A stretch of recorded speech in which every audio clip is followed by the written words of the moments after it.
Hi!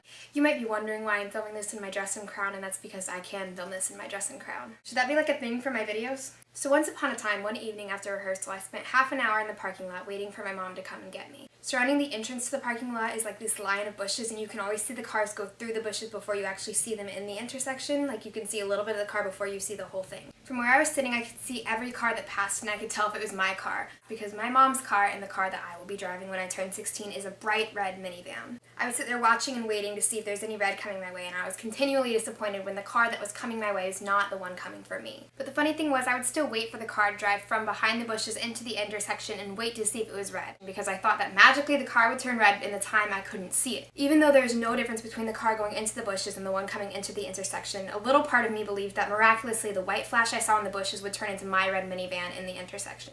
I thought this was interesting, because I'm pretentious, I call this the white car principle. Now I've noticed that this attitude is actually quite common among people. It seems to be usually a subconscious reaction to something that goes unfulfilled, and it happens in all sorts of things, like when you know that you didn't study for your exam and you know that this is the hardest chapter but you still believe you're going to get an A. Staying up all night waiting for a text message or a phone call from somebody who wouldn't even be awake at that hour. Or seeing someone you love fall for someone else and still believing that they can love you. And so obviously in so many things we see that our desire of wanting something has no effect on us getting it, which goes against everything that humans feel as a creature who wants. Experiencing this unfulfillment of things we wish for and things we believe we deserve has a way of making us cold to believing in things at all. Especially when the thing you want or the thing you're dreaming of is really unlikely.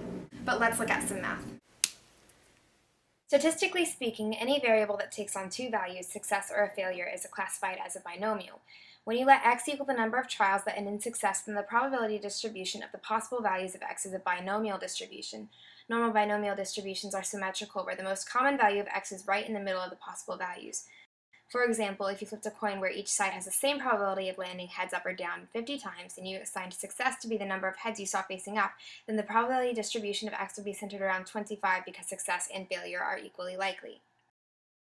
But as we have seen in life, success and failure are not always equally likely. You might be more likely to succeed in passing your exam if you studied, or you might be more likely to succeed in getting a boyfriend if you wore provocative clothing.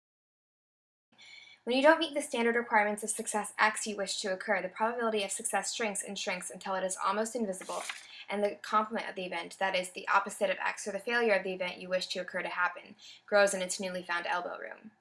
But if I learned anything in statistics, it's that you can't ever get rid of that small probability event, because it's extremely rare to see an event that has a probability of 0. Things that people might have thought impossible a long time ago, like walking on the moon, now are, and so the probability that a person, you, can walk on the moon can never again be 0. Even if we lose the funding or the rockets or the workers, we still have the technology, so that event can never again be impossible. The same goes with personal monuments and goals. The probability of your success is almost never 0, so there's still a chance that your dream can happen. This is where the white car principle comes in. We see so obviously day by day that the odds in our favor are so slim, and as we grow up, we lose the faith that our dreams can happen. But the instinct for us to have a bit of hope even when the odds are so sucky is a good one, because it drives us to keep going. No one ever did anything without believing it was possible first. And that's where I think the 0.0000001% chance of our success is, in belief. Even if 1 in a billion people find that success, that means at our world's population, at least 7 people will reach their dreams. And who's to say that you can't be one of the 7? That's what I'm here to say. I am giving you permission to believe in yourself. Permission founded on mathematics that you can do anything you dream of. See you soon.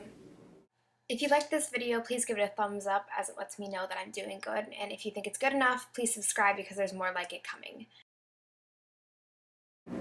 Wait for the plane. Wait for the plane.